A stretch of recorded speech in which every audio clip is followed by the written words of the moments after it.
Mastering your emotions isn't about winning a battle within yourself, it's about ending the war.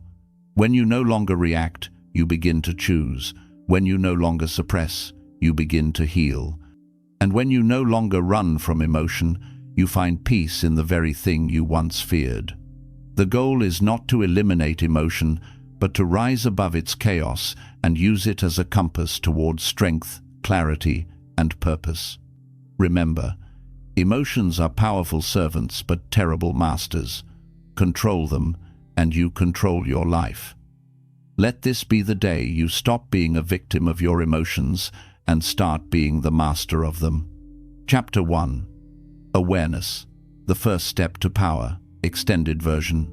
You cannot master what you do not see. Most people live their entire lives as prisoners to their emotions, reacting to every situation before they even understand what they are feeling. They move through their days, pushed and pulled by anger, anxiety, fear, and excitement, believing they are making choices, when in truth, their emotions are making them. The first step to mastering your emotions is not control, not suppression, and not denial. It is awareness. Awareness is the ability to pause and notice what is happening inside you in real time. It means observing your thoughts, your breath, your heartbeat, and your reactions as they arise. Imagine a mirror that reflects your inner world back to you with absolute honesty. That is awareness. It shows you what you feel, why you feel it, and how it affects your behavior. Without this mirror, you live in emotional blindness. You might lash out and later regret it, or make a decision out of fear and call it logic. But once you begin to see your emotions clearly, the game changes. The moment you become aware of your emotions, you introduce choice. Anger no longer needs to turn into shouting. Fear doesn't have to turn into avoidance. Sadness doesn't have to become despair. Awareness creates space between feeling and action, between stimulus and response. In that space lies freedom. So, how do you build this awareness? It begins with simple observation. When something upsets you, notice it. Don't immediately judge or suppress it. Pause and say to yourself, I am feeling anger, or I am feeling anxiety. This small statement is powerful because it separates you from the emotion. You are not the anger, you are the one noticing the anger. That single shift turns emotion from a master into a messenger. Think about how quickly emotions can take over. A single comment can ruin your day. A memory can flood you with regret. A small failure can spiral into hopelessness. Most people react to these emotions as if they were commands. I'm angry, so I must fight. I'm afraid, so I must run. But emotion is not instruction, it is information. When you become aware, you can receive that information without obeying it blindly.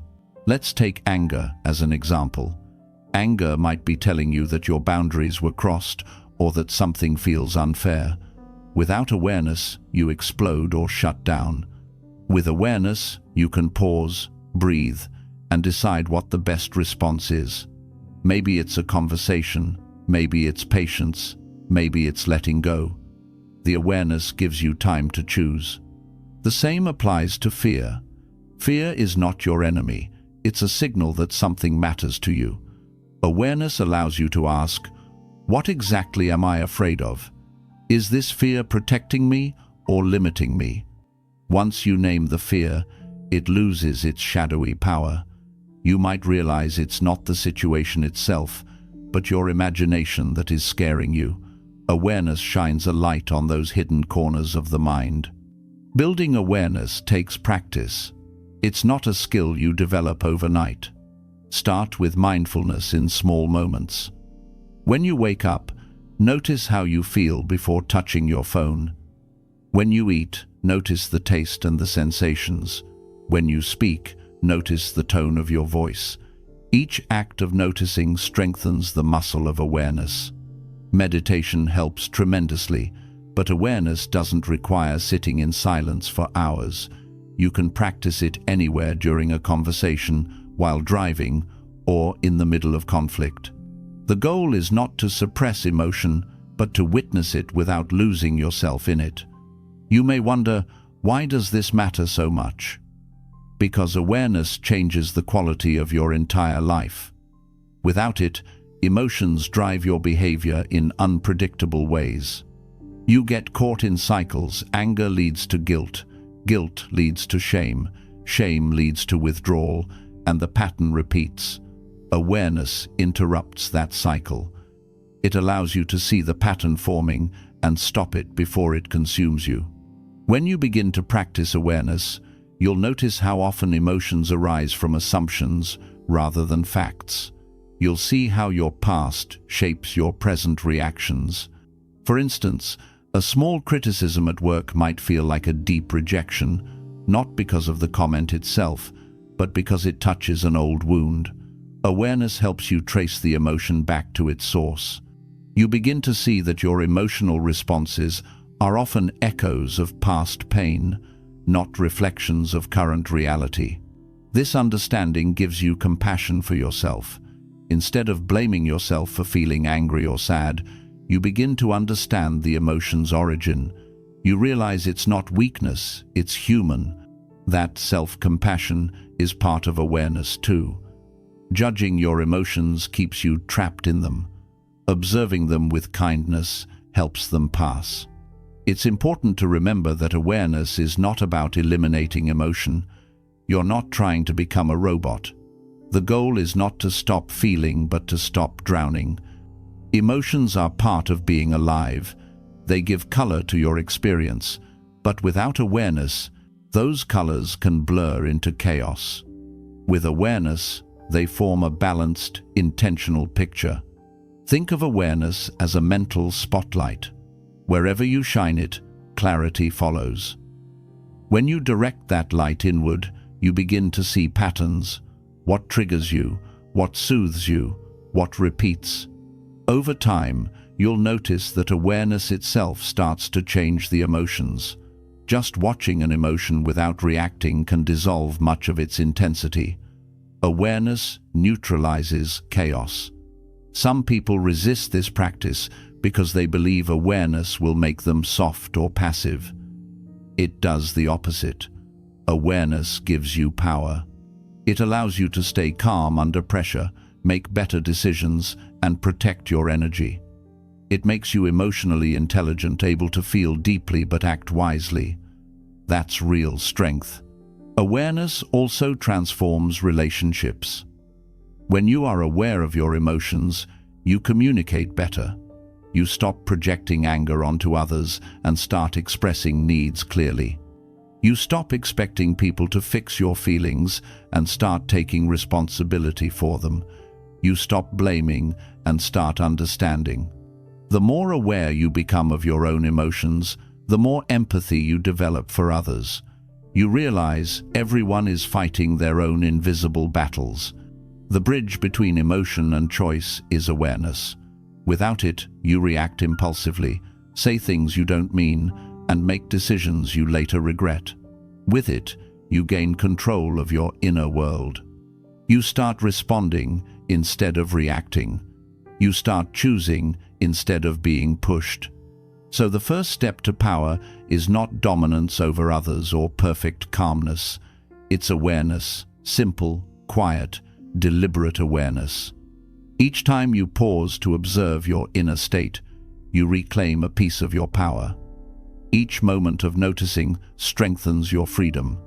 Awareness turns chaos into clarity, confusion into understanding, and emotion into wisdom. If you remember one thing from this chapter, let it be this: emotions are not the problem. Forgetting that you are not your emotions is the problem. And the more you practice awareness, the more you will realize that mastery is not about control, it's about understanding. When you understand your emotions, they no longer control you. You become steady, grounded, and free. That is the first step to true emotional power. Chapter 2. The Nature of Emotion, Extended Version. To master your emotions, you must first understand what they truly are. Most people think of emotions as problems to be fixed or enemies to be conquered. But emotions are neither.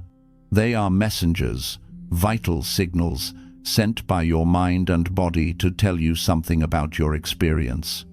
They are your internal compass, your body's way of saying, "Pay attention, something important is happening here." Imagine emotions as waves in the ocean. Each wave rises, peaks, and eventually fades away. You cannot stop the waves from coming, but you can learn to surf them. That is the essence of understanding emotion, to see it as natural, temporary, and meaningful, rather than dangerous or shameful. Every emotion has a purpose. Fear exists to keep you safe. Anger exists to protect your boundaries. Sadness allows you to process loss and let go. Joy shows you what feels aligned with your truth. Even envy can point you toward what you secretly desire but haven't yet pursued. The problem arises when we misinterpret, suppress, or over-identify with these emotions. Instead of listening to what they're trying to say, we fight them or let them take over. When you suppress emotion, it doesn't disappear, it hides, waiting for another chance to surface. That's why people explode over small things. The anger they've been storing finally demands to be seen. When you over-identify with emotion, when you say, "I am angry," instead of "I feel anger," you fuse with it, losing perspective. The emotion becomes your identity. Both extremes, suppression and over-identification, lead to suffering. The balanced path is awareness and acceptance. To understand the nature of emotion, you must see it as energy in motion. In fact, the word emotion itself comes from the Latin immover, meaning to move out. Emotions are meant to move through you, not stay stuck inside. When you feel deeply and allow that energy to flow, the emotion completes its natural cycle. When you resist or cling to it, it stagnates and turns toxic, transforming into resentment, depression, or chronic anxiety. Think of emotion as a messenger knocking at your door. If you open the door and listen, the messenger delivers the message and leaves. If you slam the door, the knocking grows louder. That knocking is your mind and body demanding acknowledgement. Emotional pain is often not the emotion itself, but your resistance to it. Understanding emotions also means recognizing their physical nature. Emotions live in the body, not just the mind. Anxiety may tighten your chest, anger may heat your face, sadness may weigh on your shoulders. If you learn to pay attention to these sensations without panic or judgment, you begin to see emotions as movements of energy, like weather passing through the sky. The sky doesn't fight the storm, it allows it to come and go. You too can remain the sky while emotions are the passing clouds. Fear, for example, often feels like tension, a quickened heartbeat, or shallow breath. Its message is, be cautious. But when you misunderstand fear, you see it as a stop sign instead of a signal to prepare. Fear, when understood, sharpens awareness and focus. Misunderstood, it paralyzes. The difference lies in how you relate to it. Anger, when seen clearly, is an emotion that arises when something you value feels threatened. Its purpose is to mobilize you to take action, to set a boundary, or stand for what matters. Without anger, you would tolerate injustice. But when anger controls you, it turns into aggression or bitterness. When you understand it, you can express it assertively rather than destructively. Sadness is often misunderstood as weakness, but in truth, it is the mind's way of releasing attachment. It helps you let go of what no longer serves you. When you allow yourself to feel sadness, you create space for healing. Suppress it, and it hardens into numbness. Grief, when processed consciously, deepens empathy and wisdom. Even joy can be misused if not understood. Many people chase joy as a permanent state, but joy is fleeting. It is not meant to last forever. It is meant to remind you of alignment, of gratitude, of the simple beauty of being alive. When you cling to joy, you create disappointment. When you understand it, you enjoy it fully and let it pass. Understanding emotion also requires recognizing its neutrality. No emotion is inherently good or bad. Anger, fear, sadness, and joy are all part of the same system.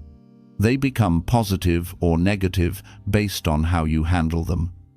For example, anger expressed with awareness can create justice, but anger without awareness can destroy relationships. Fear can keep you alive or keep you small. Joy can inspire connection or addiction. It all depends on whether you are ruled by the emotion or guided by it. The human tendency is to categorize emotions.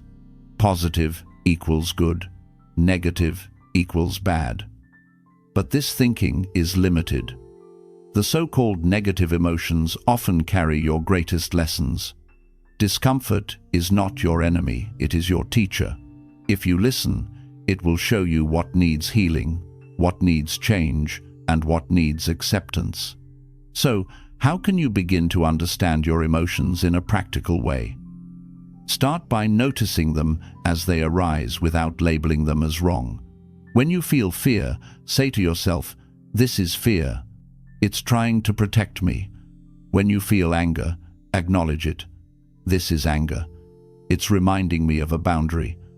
When you feel sadness, say, "This is sadness. It's helping me release something." By naming the emotion and understanding its message, you transform it from chaos into clarity. This practice is not always easy. Emotions can feel overwhelming, especially when they have been ignored for years. But each time you meet an emotion with curiosity instead of resistance, you weaken its control. The emotion begins to move, to shift, to complete its cycle. What once felt like a storm becomes a gentle wave. Understanding emotions also gives you compassion for others. When you see someone acting in anger, you begin to recognize the pain or fear beneath it. When you encounter someone who withdraws, you see their sadness rather than their rejection. You start to realize that most human behavior is emotional behavior. People are not just logical beings making rational choices. They are emotional beings seeking safety, connection, and meaning. When you understand this, you stop taking things so personally. You stop reacting to others' emotions as attacks and start seeing them as expressions of their own inner struggle. When you truly grasp the nature of emotion, you begin to live differently. You no longer chase constant happiness or run from discomfort. You begin to trust the rhythm of emotional life.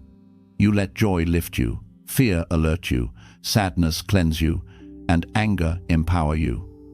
You move through emotions with grace because you know they are temporary guides, not permanent prisons. Emotion, in its purest form, is energy designed to move you toward growth. When you resist it, you stagnate. When you embrace it, you evolve. Understanding this truth turns emotion from chaos into wisdom. You stop fearing what you feel. You begin to listen, to learn, and to respond from awareness rather than reaction. That is the essence of mastery. You do not conquer emotion by force. You understand it into stillness. You realize that emotions are not obstacles on your path. They are the path itself, showing you where to heal, where to grow, and where to let go. So before you can master your emotions, learn their language. Listen to what they are trying to tell you. Each one is a guide pointing you toward greater self-knowledge. Emotions are not your enemies. They are the voice of your soul, asking to be heard. And when you learn to listen, you discover that every emotion, no matter how painful, carries the seed of wisdom within it. Chapter 3. The Power of Pause. Extended version. There is a moment brief, fragile, but infinitely powerful between what happens to you and how you respond. That moment is called the pause. It is small, yet it holds the difference between chaos and control, between reaction and response, between regret and wisdom. Most people rush past this moment without even noticing it. They live in reflex. Someone insults them, they snap back. Something goes wrong, they panic. A memory hurts, they spiral. But those who master the art of the pause become unshakable. The pause is not just silence. It is awareness in motion. It is the space where emotion meets consciousness. When something triggers you, your body reacts instantly. Your heart races, your breath quickens, your muscles tense. The primitive part of your brain, built for survival, prepares you to fight, flee, or freeze. But in modern life, most threats are not lions, they're words, disappointments, or fears of failure. Still, your nervous system doesn't know the difference. The pause allows your higher self, the rational, wise part of your mind, to step in before the emotional storm takes over. Imagine someone cuts you off in traffic. Instantly, anger flares. The old pattern is to shout, honk, or curse. But if you pause just for a breath, you create distance between the stimulus and your instinct. In that space, you might remember, this person is a stranger, maybe rushing to a hospital, maybe just distracted. Your anger fades because your awareness took the wheel before emotion did. The situation didn't change, but your state of mind did. The power of pause is the foundation of emotional intelligence. It gives you the time to choose the most effective response rather than the most immediate one. Every great leader, every wise teacher, every emotionally balanced person has mastered this art. They don't rush into reaction, they observe, breathe, and respond with intention. The pause is not weakness, it's discipline. It's not about suppressing your emotions, it's about holding them in your hands long enough to understand them. Picture yourself standing in front of a fire. If you act impulsively, you might throw fuel onto it and watch it grow out of control. But if you pause, you can decide whether to add water, walk away, or use the heat productively. Learning to pause begins with the breath. The breath is your anchor, the simplest and most immediate way to connect awareness to the body. When emotion surges, your breathing shortens. That's your signal. Instead of reacting, take one deep, conscious breath. Feel the air move through you. Count it. Inhale slowly, exhale slowly. That single breath can stop the flood of reaction and give you clarity. It sounds simple, but it's a skill built through repetition. Each time you choose to breathe before reacting, you strengthen the muscle of control. There's a quote often attributed to Viktor Frankl, a man who survived the horrors of the Holocaust and became a symbol of mental resilience. He said, "Between stimulus and response there is a space. In that space is our power to choose our response. In our response lies our growth and our freedom. That space, the pause, is where mastery lives." Why is it so hard to pause? Because emotion moves faster than thought. It's a physiological reaction. When you're angry, hormones flood your bloodstream. When you're afraid, adrenaline surges. You can't stop those signals from happening, but you can stop them from controlling your behavior. The pause doesn't eliminate emotion, it gives you time to metabolize it. Pausing also teaches humility. It reminds you that you don't have to have the last word, you don't have to win every argument, you don't have to fix every situation immediately. When you pause, you give reality time to reveal more information. Sometimes, what seemed urgent fades on its own. Sometimes, clarity emerges in stillness. Think about how many problems in life come from speaking too soon. A text sent in anger, a decision made in fear, a promise made in excitement. The pause protects you from emotional impulsivity. It gives your words and actions weight. A calm person commands respect not because they're emotionless, but because they choose their timing. They don't rush to react, they act when it matters. The pause also deepens self-awareness. When you stop before reacting, you get a chance to observe what's truly happening inside you. Maybe that anger isn't about the comment your friend made, but about feeling unappreciated for months. Maybe the anxiety you feel isn't about the meeting, but about fear of judgment. The pause exposes layers beneath the surface. Without it, you only deal with the symptoms. With it, you see the root. In relationships, the pause is a gift. When you pause before responding to someone's words, you give them and yourself the space to be understood. Instead of reacting defensively, you can listen fully. Instead of escalating conflict, you can de-escalate it with presence. The pause tells the other person, "I'm here, I'm listening, and I'm not ruled by my emotions." That kind of energy calms every interaction. The pause also connects to timing in life itself.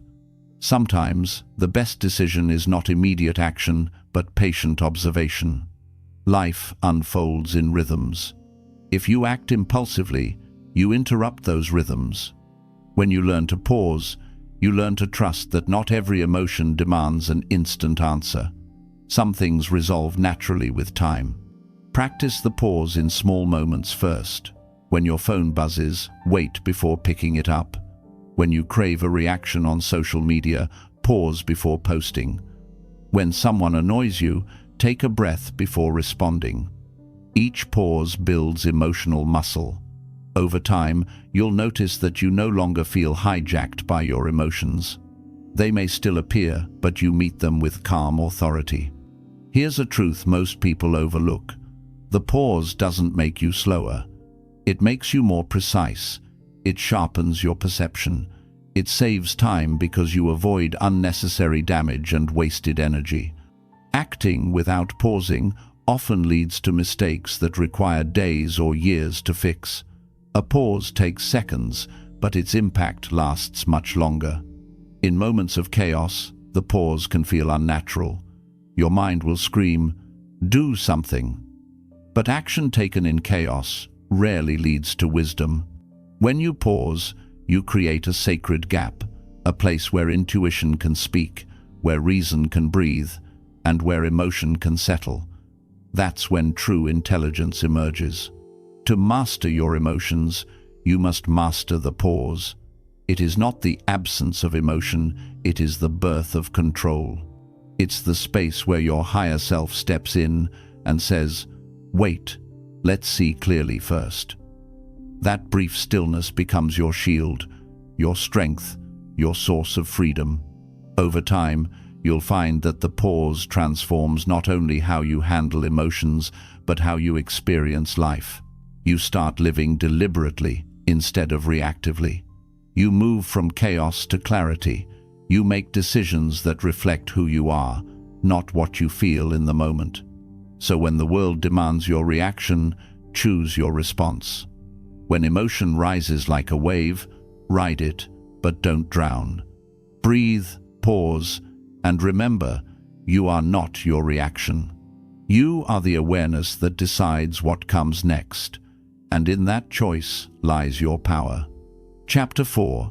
Reframing, Changing the Story, Extended Version. Every emotion you experience is tied to a story you tell yourself. The emotion doesn't come directly from the event, it comes from how you interpret that event. Two people can live through the same situation and feel completely different things because they tell themselves different stories about what happened. One sees rejection, the other sees redirection. One sees failure, the other sees feedback. The power of reframing is the ability to rewrite that story. Reframing doesn't mean denying reality. It means choosing how you perceive it. You can't control every situation, but you can control what meaning you assign to it. Meaning is the foundation of emotion. Change the meaning, and the feeling changes with it. This is how emotional mastery takes form in your daily life, not through suppression or force, but through perspective. Consider this. Someone criticizes your work. Instantly, you feel anger or shame. But why? The words themselves are neutral, they are sound waves. It's the story you attach to them that gives them power. They don't respect me. I'm not good enough. I failed again. That story fuels the emotion.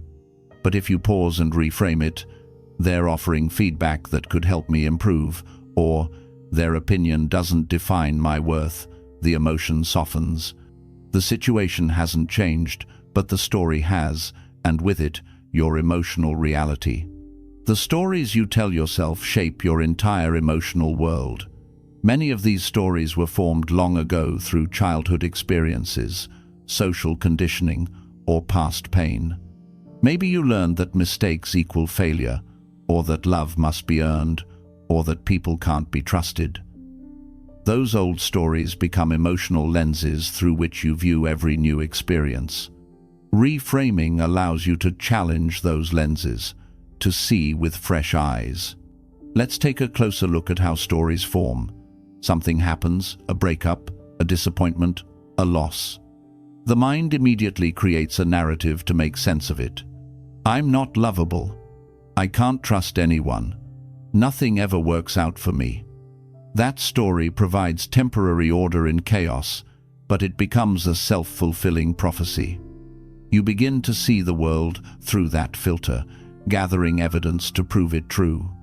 Emotional pain deepens because you're not just feeling the event, you're feeling the story about the event.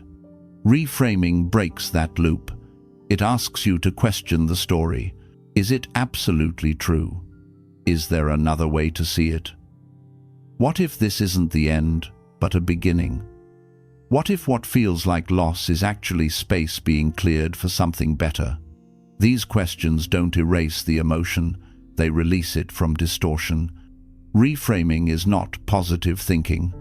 Positive thinking tries to paste optimism over pain. Everything's fine when it isn't. Reframing, on the other hand, acknowledges the reality of pain but interprets it differently. It says, "This hurts, but maybe there's something here I can learn." It transforms suffering into growth. Imagine someone fails an important exam or loses a job. The old story might say, "I'm a failure." That story breeds despair and paralysis. A new story might say, "This was a redirection towards something better suited for me." That story breeds resilience and curiosity. Both are stories. Only one leads to progress. Reframing also applies to how you see yourself. Many people live trapped by inner narratives. I'm too emotional. I'm not confident. I always mess things up. These self-stories shape your behavior. If you believe you're not confident, you'll act timidly. If you believe you're always failing, you'll stop trying. The way out is to reframe identity itself. I'm learning to express my emotions with strength. I'm building confidence through small steps. I've made mistakes, but I'm growing wiser. These reframed identities open doors where old ones built walls. The beauty of reframing is that it doesn't require changing the world. It only requires changing how you see it. Life is neutral. It's your mind that colors it with meaning. This is why two people in identical circumstances, one rich in gratitude, one drowning in bitterness, can live entirely different lives. They aren't living different realities, they're living different stories. But reframing takes practice because the brain clings to familiar narratives. It wants certainty, even if that certainty causes pain. At least I know this story, the mind says. Breaking that habit requires awareness. When a strong emotion arises, ask, what story am I telling myself right now? Maybe you'll find that anger comes from the story, they're disrespecting me. Sadness comes from, I'll never have this again. Fear comes from, I can't handle what's next. Once you see the story, you can question it, and when you question it, you weaken its grip. One effective reframing technique is to shift from why to what now. Instead of asking, why did this happen to me? Ask, what is this trying to teach me? The first question keeps you in victimhood, the second empowers you. The situation may still hurt, but you've shifted from powerlessness to purpose. You've changed the story from "I'm broken" to "I'm becoming." Another way to reframe is through gratitude. Gratitude doesn't mean pretending to love your pain. It means recognizing what remains. If you lose something, reframe the loss by focusing on what it made possible. New freedom, new awareness, new strength. Gratitude reframes chaos into clarity. It reminds you that even painful moments contribute to your evolution. The greatest reframes often come in hindsight. Think about a time in your past that felt unbearable, a heartbreak, a failure, a betrayal. Now look at how it shaped you. You learned resilience, wisdom, compassion. What once felt like destruction was actually transformation. If you can see that now, you can begin to trust it in the present. Even if you can't see the meaning yet, you can trust that meaning will emerge. Reframing is an act of power. It takes the pen back from your emotions and gives it to your awareness. Instead of being a character trapped in the story, you become the author who decides what the story means. That doesn't mean you erase pain, it means you use it. You can say, "Yes, this happened, and here's how it will serve me." The practice of reframing also transforms relationships. When someone hurts you, instead of saying, "They're trying to harm me," you might reframe it as, "They acted from their own pain or confusion." This doesn't excuse behavior, but it helps you release resentment. Reframing doesn't mean tolerating disrespect, it means refusing to let others' actions define your peace. Over time, reframing becomes natural. You stop labeling experiences as purely good or bad and start seeing everything as useful. The delay in traffic becomes a chance to reflect. The rejection becomes an opening to grow. The criticism becomes fuel for mastery. The world doesn't change, you do. The mind is a storyteller. It will always create meaning. The question is, who writes the script, you or your unconscious patterns? Every moment gives you a chance to edit the story, to pause, reflect, and choose a version that empowers rather than limits you. Reframing doesn't make life easier, it makes you stronger. It gives you control over the one thing you always have power over, your perception. And perception determines reality. When you master reframing, you stop seeing life as happening to you and start seeing it as happening for you. Every challenge becomes a teacher. Every emotion becomes a messenger. Every ending becomes an opening. The story you tell yourself about your life will become your life. Choose wisely, change the story, and you change everything. Chapter 5. Emotional Transmutation, Turning Pain into Power. Extended version. Every emotion you feel carries energy. Whether it's anger, fear, sadness, or joy, that energy wants to move, it demands expression. The question is not whether you will feel emotion, it's what you will do with it. Emotional transmutation is the process of transforming that raw emotional energy into strength, focus, and creativity. It's how pain becomes power, how chaos becomes clarity, and how emotion becomes evolution. You cannot destroy emotion. You cannot run from it, suppress it, or deny it without paying a price. Energy cannot be destroyed. It can only be transformed. When you ignore or bottle up your emotions, that energy doesn't disappear. It stagnates, turning into fatigue, resentment, or depression. But when you consciously redirect it, you harness its power. That is the essence of transmutation. Learning to take emotional energy that could destroy you and using it to build something greater. Throughout history, every great achievement has been fueled by emotion. Artists create masterpieces from heartbreak. Athletes find drive in frustration. Leaders find courage in fear. What separates them from others is not that they feel differently, it's that they use what they feel differently. They turn emotion into momentum. Anger, for instance, is often seen as destructive, but at its core, anger is energy, a surge of passion, signaling that something is unjust or misaligned. Uncontrolled, it can burn bridges. Directed with awareness, it can ignite change. The difference between rage and revolution is transmutation. When you channel anger into constructive action, speaking truth, defending values, improving yourself, you turn what once consumed you into a source of power. Fear, too, holds potential. Fear's instinct is protection, to keep you safe. But when misunderstood, it limits your life. The key is not to suppress fear, but to convert it into alertness and preparation. Fear sharpens focus. It makes you pay attention. When you lean into fear instead of running from it, you often discover it was pointing you toward growth. The same energy that could have frozen you becomes the fuel that propels you forward. Even sadness has a role in transformation.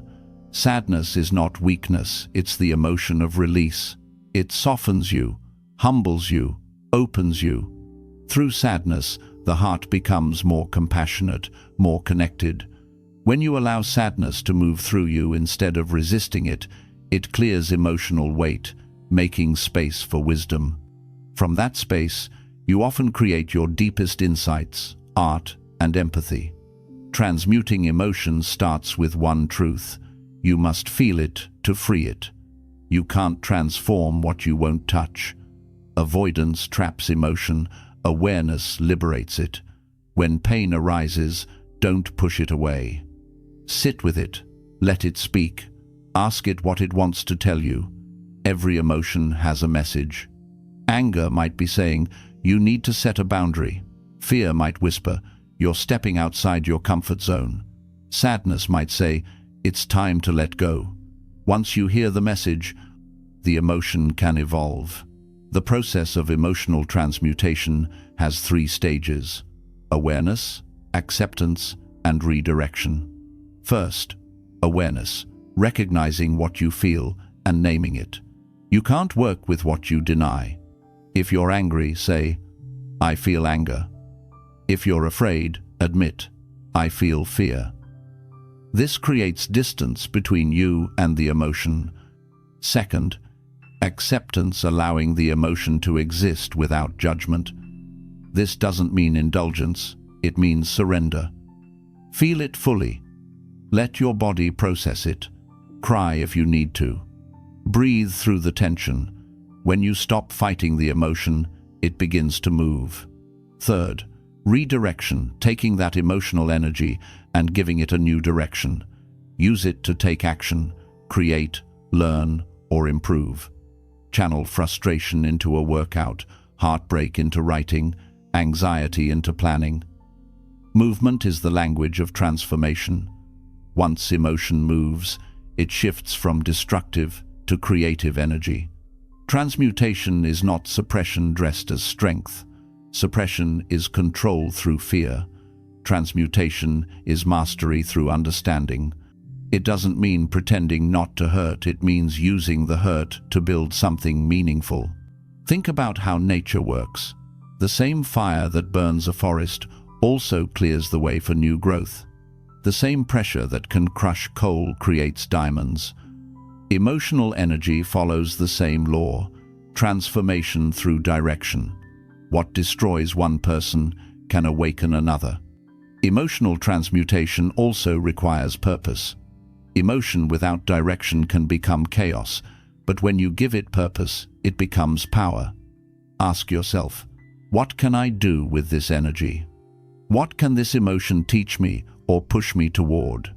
If anger arises, let it fuel discipline. If fear arises, let it sharpen awareness. If heartbreak arises, let it deepen love for yourself and others. Purpose gives emotion a container. Great leaders, creators, and thinkers have always known this. They don't try to feel less, they feel deeply, but they convert emotion into focus. When life hits them hard, they ask, how can I use this? They don't waste pain, they refine it into strength. This is why some people emerge stronger from tragedy while others crumble. The difference isn't what happens, it's what they do with what happens.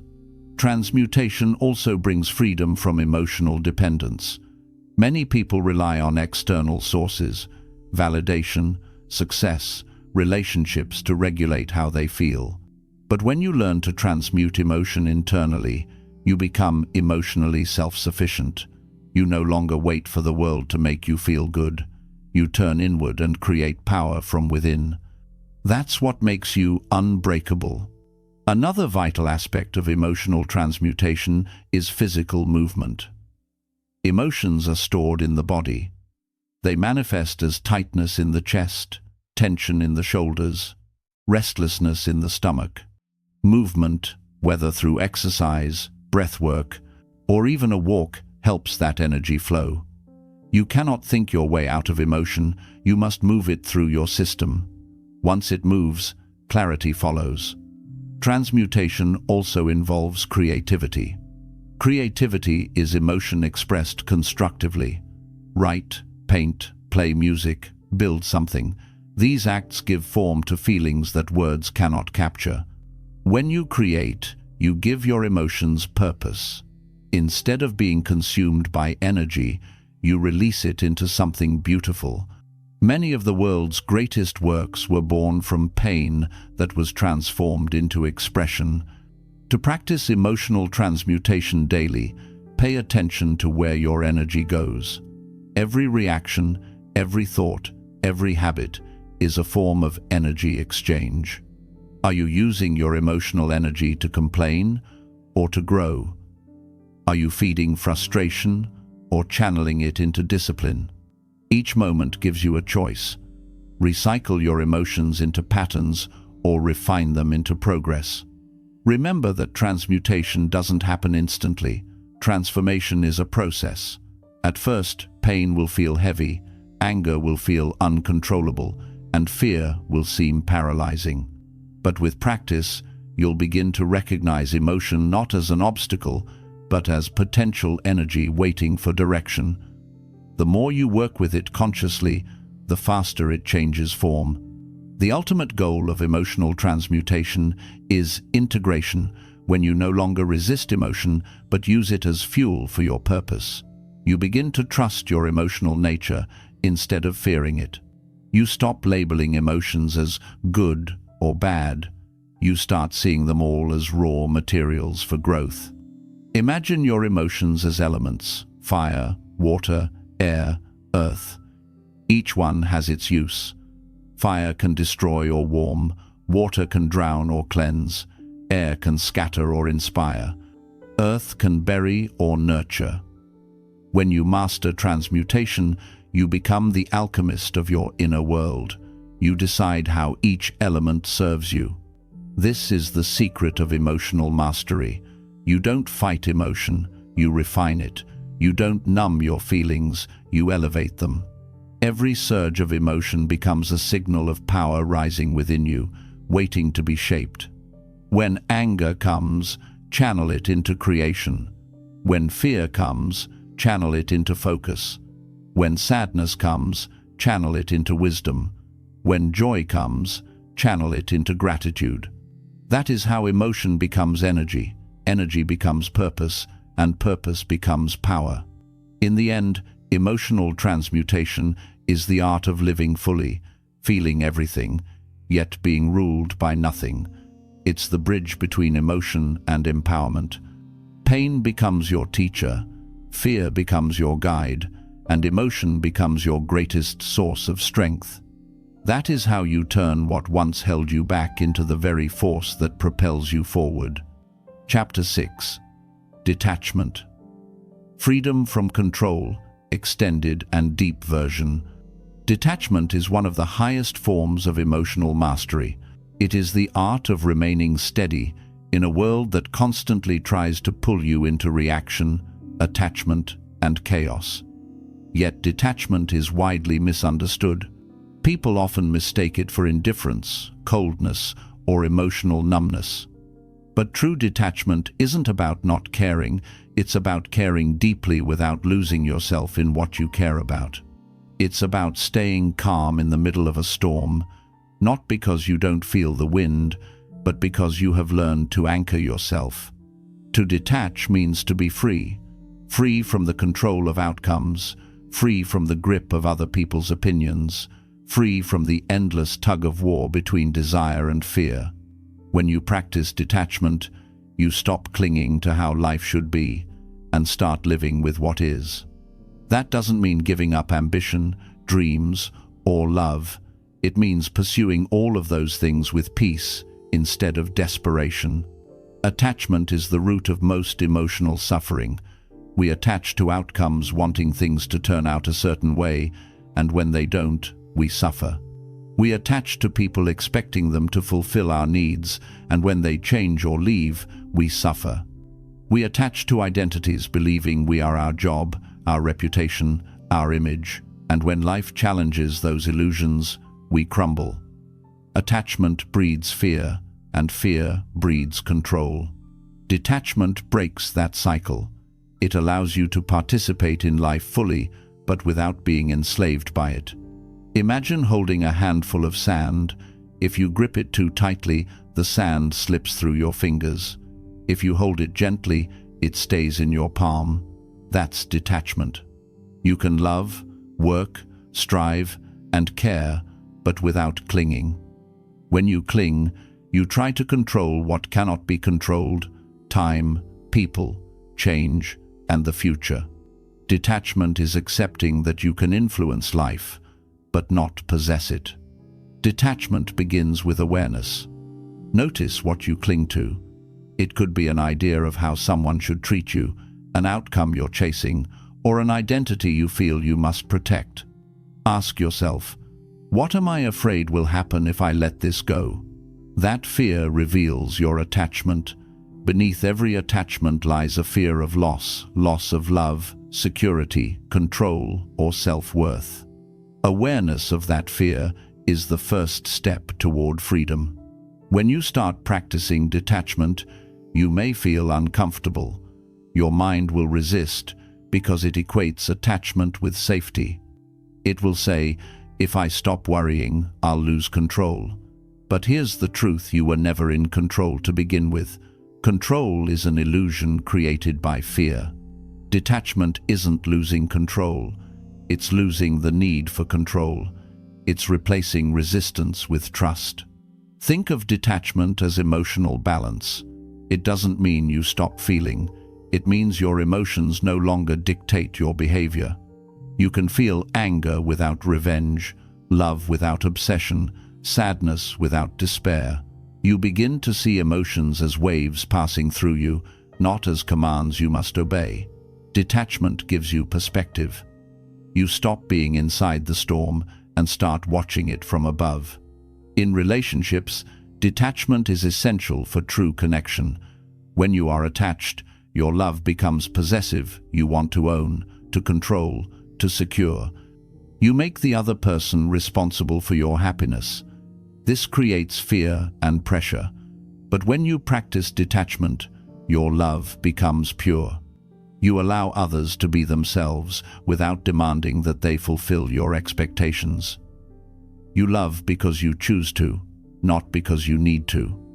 That kind of love is stronger, freer, and more peaceful. In detachment, you understand that people will come and go, just as seasons do. You appreciate their presence while they're here and let them go gracefully when their time in your life ends. You stop fighting impermanence and start flowing with it. The pain of loss doesn't disappear, but it no longer defines you. You can grieve and still remain grounded, because you understand that everything in life is temporary, and that's what makes it precious. Detachment also transforms how you deal with success and failure. When you're attached to success, your happiness depends on constant achievement. You chase results, but satisfaction never lasts. Failure becomes devastating because it threatens your identity. But when you're detached, success and failure are just experiences, not definitions. You still aim high, but your self-worth no longer fluctuates with outcomes. You become stable in victory and graceful in defeat. This stability is what the Stoics called apatheia, not apathy, but freedom from emotional turbulence. They taught that peace doesn't come from controlling events, but from controlling your response to them. Detachment is the practice of choosing response over reaction, peace over panic, faith over fear. Detachment also plays a vital role in self-growth. Many people attach to their past old mistakes, regrets, or identities. They carry those attachments like heavy luggage. Detachment allows you to let go of who you were so you can become who you are meant to be. When you stop clinging to the past, you create space for transformation. But detachment doesn't mean isolation or indifference. It doesn't mean withdrawing from the world. It means engaging with life fully, yet lightly. Think of a dancer, graceful, fluid, moving with the rhythm, not against it. Detachment is dancing with life, instead of trying to control the music. To cultivate detachment, begin with the practice of observation. Become a witness to your emotions instead of their prisoner. When frustration arises, don't say, "I am frustrated." Say, "Frustration is arising." That small shift separates the observer from the experience. You realize you are not your emotions, you are the awareness behind them. This awareness is your center, your unshakable ground. Meditation strengthens detachment. In meditation, you watch thoughts and emotions come and go without clinging to them. Over time, this awareness expands into daily life. You start noticing that most of your suffering doesn't come from reality itself, but from resistance to it. When you stop resisting, peace naturally arises. Another practice is surrender. Surrender doesn't mean giving up, it means accepting reality as it is, not as you wish it to be. When you surrender, you stop wasting energy fighting the inevitable. You redirect that energy toward understanding, adaptation, and growth. Surrender brings clarity because you see things as they are, unfiltered by your attachments and expectations. Detachment also requires trust. Trust in yourself, in the process of life, and in the unfolding of time. You begin to understand that not everything needs to happen on your schedule. Life unfolds according to its rhythm. When you detach from forcing outcomes, you give space for better possibilities to emerge. What you lose in control, you gain in harmony. Over time, detachment becomes a way of being. You stop reacting impulsively, you stop seeking validation, you stop chasing temporary highs. You live with an inner stillness that nothing external can disturb. This doesn't make you passive, it makes you powerful. Because the one who is calm cannot be manipulated. The one who doesn't cling cannot be broken. When you are detached, you start experiencing life with clarity. You notice beauty more deeply because you're not distracted by craving or fear. You enjoy success without arrogance and endure loss without despair. You become steady, centered, and peaceful not because the world stopped changing, but because you stop demanding that it stay the same. Detachment is freedom. It's walking through life with open hands instead of clenched fists. It's loving without chains, striving without stress, and living without fear. It's understanding that peace doesn't come from having everything go your way. It comes from knowing that you'll be okay either way. And perhaps the greatest truth of all, detachment doesn't separate you from life. It connects you to it more deeply. When you stop trying to control every moment, you start experiencing every moment. You stop living through expectation and start living through presence. You begin to see that life, in all its uncertainty, is not something to be feared. It is something to be trusted. So, let go, not to lose, but to live. Let go of control, and you'll find peace. Let go of fear, and you'll find faith. Let go of attachment, and you'll discover love in its purest form, unclinging, unconditional, and free. Detachment is not escape from life. It is the highest way of living it. Chapter 7. Emotional Intelligence, the Art of Connection, Extended and Deep Version. Emotional intelligence is the crown jewel of emotional mastery. It is where all the previous lessons, awareness, understanding, pause, reframing, transmutation, and detachment come together in their highest expression. Emotional intelligence is not just about controlling your emotions, it's about understanding them, using them wisely, and recognizing them in others. It is the art of connection, the ability to connect with yourself so deeply that you can connect with the world with clarity, empathy, and grace. Human beings are emotional creatures first, and rational beings second. We like to believe we make decisions logically, but beneath every decision lies a feeling, a sense of fear or desire, belonging or rejection, love or insecurity. Emotional intelligence is the awareness of this truth.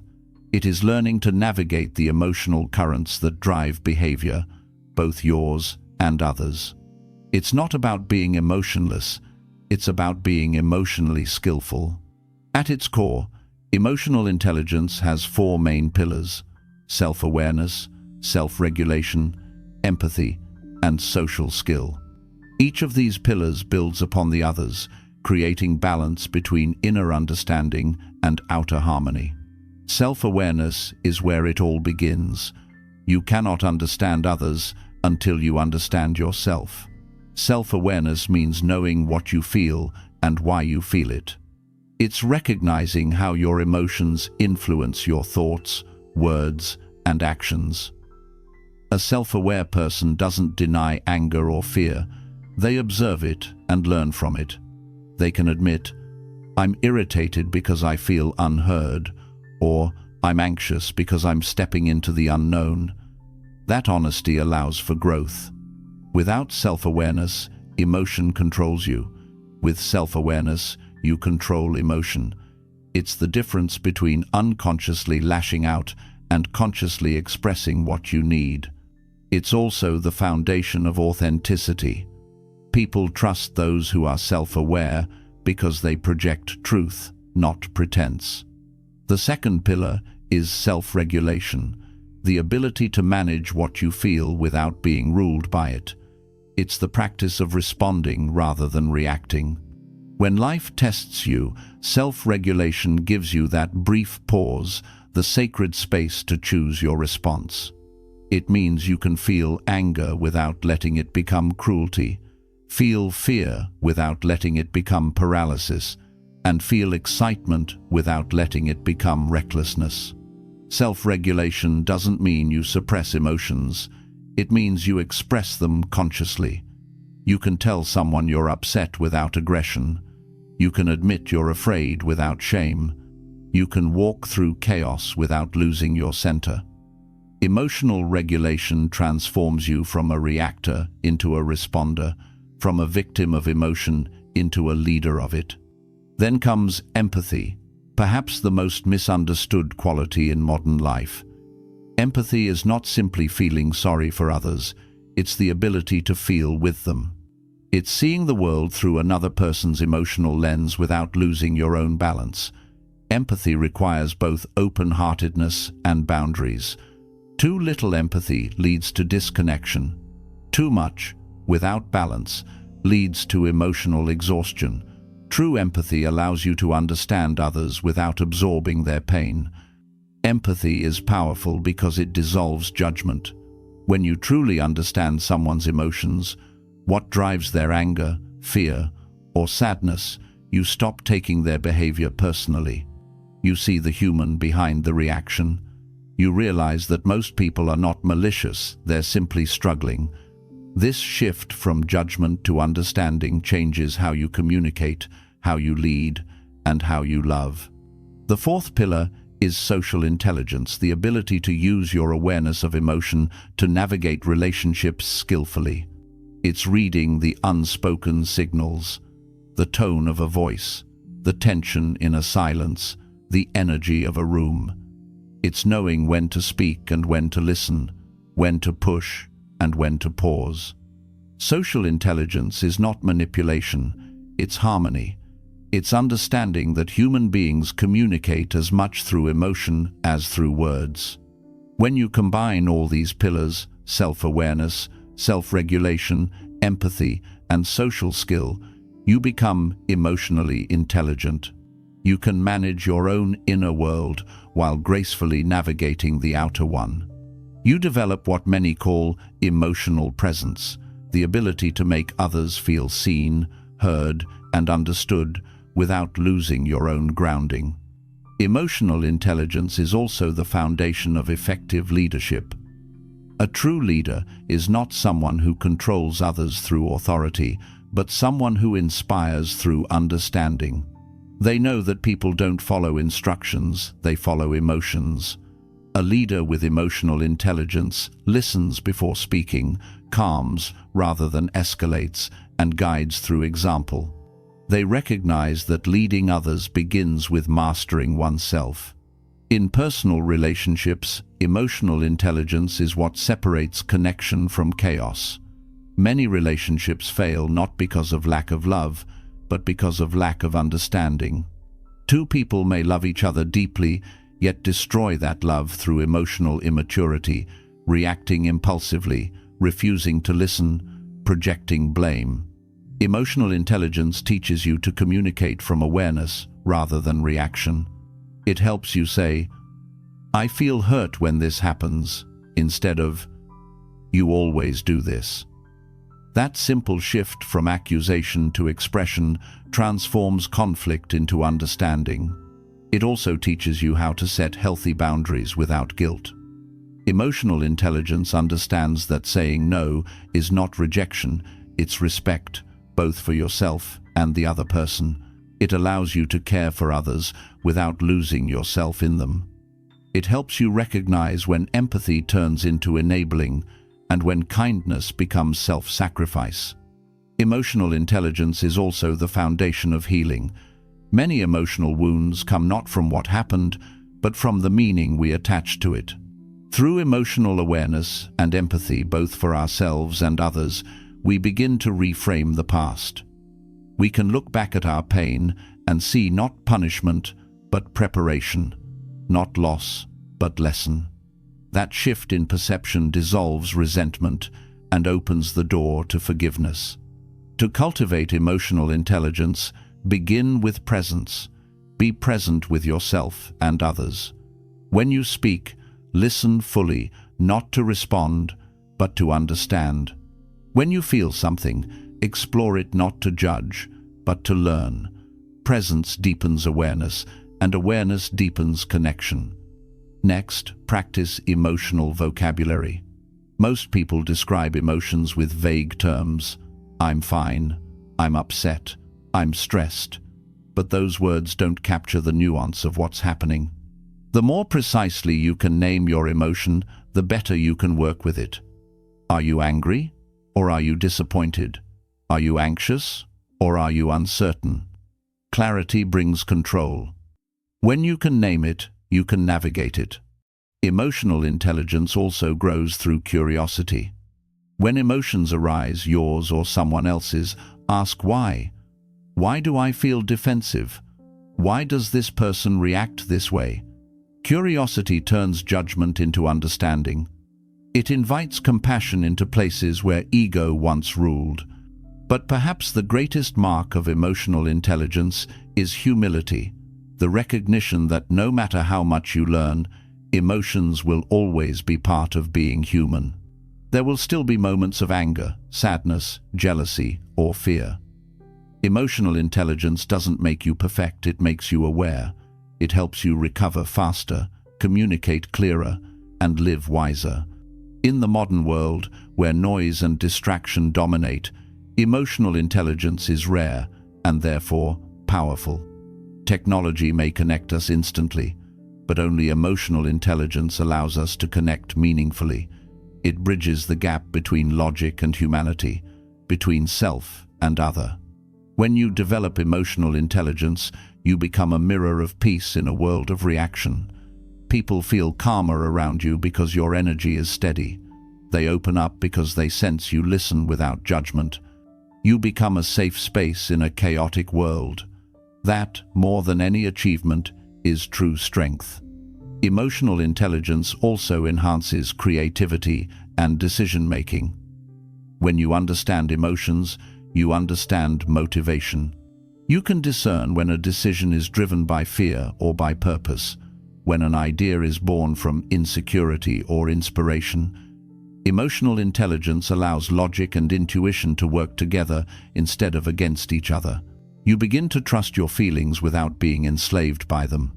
Ultimately, emotional intelligence is not just about relationships with others, it's about the relationship with yourself. It's the ability to comfort yourself when you're in pain, to motivate yourself when you're discouraged, to forgive yourself when you fail. It's inner maturity, the kind that doesn't depend on external approval.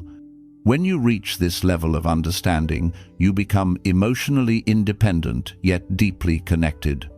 You no longer need others to validate you, but you can love them more fully because your love is no longer born of need.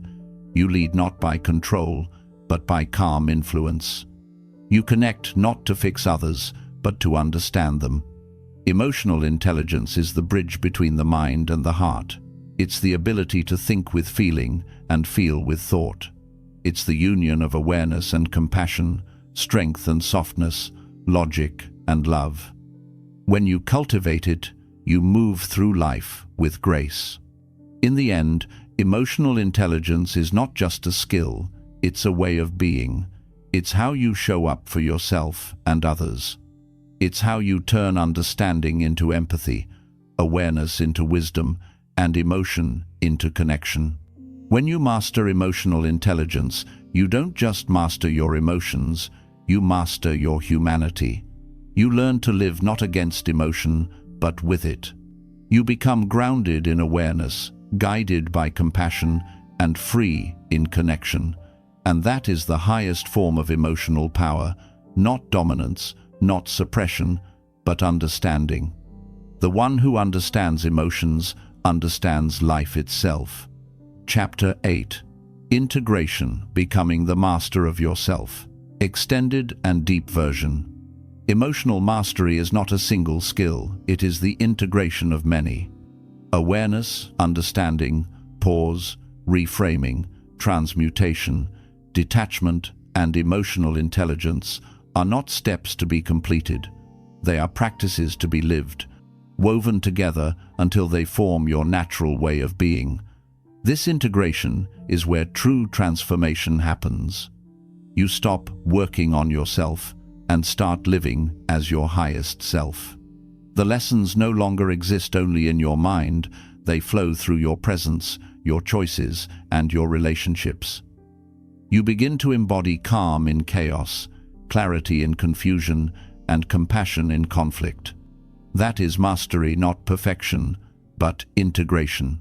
To integrate emotional mastery means to reach a state where emotions still arise, but they no longer control you. You no longer fear them, resist them, or drown in them. Instead, you listen, learn, and lead with awareness. You stop swinging between extremes, between repression and overreaction, and instead walk the steady path of understanding. Life still challenges you, but you face it differently. You begin to realize that peace is not the absence of storms, it is the ability to stand calmly within them. Integration begins with remembering that emotions are not your enemy. Every emotion serves a purpose, and when you master them, they become your allies. Anger teaches you about boundaries and strength. Fear teaches you about caution and courage. Sadness teaches you about loss and renewal. Joy teaches you about gratitude and connection. Emotional mastery doesn't remove these feelings, it transforms how you relate to them. When you integrate this truth, every experience becomes a lesson, and every emotion becomes a tool.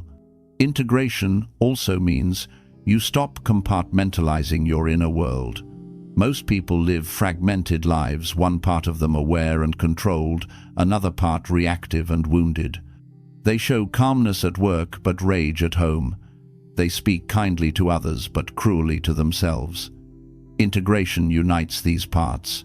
You become the same person in every moment, aligned, authentic, whole. You don't need to hide or pretend because your peace no longer depends on performance. You are no longer a collection of masks, you are yourself, entirely. This kind of inner unity requires honesty. You must face the emotions you've avoided, the truths you've denied, the wounds you've carried. Integration is not built on denial, it's built on awareness and compassion. To integrate, you must make peace with your shadow. That means accepting your flaws, mistakes, and vulnerabilities without judgment. When you stop running from the darker parts of yourself, they lose their power over you. The energy you once used to suppress emotions becomes the energy that fuels your growth. The integrated self lives from a deeper center. You are no longer defined by what happens to you, but by how you respond. You move from reactivity to responsibility, from "this made me feel this way" to "I choose how to feel and act." That shift from external control to internal command is the mark of true mastery. When you live in integration, your awareness becomes constant. You don't need to practice mindfulness because it becomes who you are. You observe emotions in real time, noticing them rise and fall like waves on the surface of a deep, still ocean. You are the depth beneath those waves, steady, aware, unshaken. That awareness gives you peace even in difficulty. You may still feel anger, but it passes through you without burning you. You may feel fear, but it doesn't paralyze you. You may feel sadness, but it deepens your understanding rather than drowning you. Integration also changes how you relate to others. When you've mastered yourself, you no longer seek completion through others, you share from completeness. You no longer manipulate for love, compete for attention, or demand validation. You give freely because your emotional stability is not conditional. You can listen deeply because your ego isn't trying to defend or prove itself. You can forgive because you no longer carry resentment as armor. The integrated person's relationships are not built on control, but on mutual respect and awareness. As you integrate emotional mastery, you also change your relationship with pain. You stop asking, "Why is this happening to me?" and start asking, "What is this teaching me?" Pain becomes your teacher rather than your enemy. You begin to see that every experience, no matter how painful, contains wisdom. You don't have to like it, but you can learn from it. Integration allows you to meet suffering with consciousness instead of resistance. You no longer identify as the victim of emotion. You become the alchemist who turns emotion into growth. Another sign of integration is emotional neutrality. This doesn't mean you stop caring. It means you stop overreacting. You learn to experience joy without attachment and pain without despair. You remain centered in both praise and criticism, success and failure. Life becomes balanced. You realize that nothing external can add to or take away from who you are at your core. Your value, your peace, your sense of self, they come from within. Integration also means bringing emotional mastery into every area of your life, your work, your relationships, your goals, and your daily habits. You begin to make decisions not from emotion, but with emotion. You don't ignore how you feel, but you don't let it lead you blindly. You combine emotional wisdom with logic, intuition with strategy. This is how mastery becomes practical, how awareness turns into power in motion. In your professional life, integration makes you a steady force. You stay calm in high-pressure moments. You make clear decisions when others panic. You don't get caught up in ego battles or emotional drama because your sense of identity is not tied to status or approval. You lead not through dominance, but through presence. People trust those who remain grounded when everyone else loses balance. In your personal life, integration brings peace.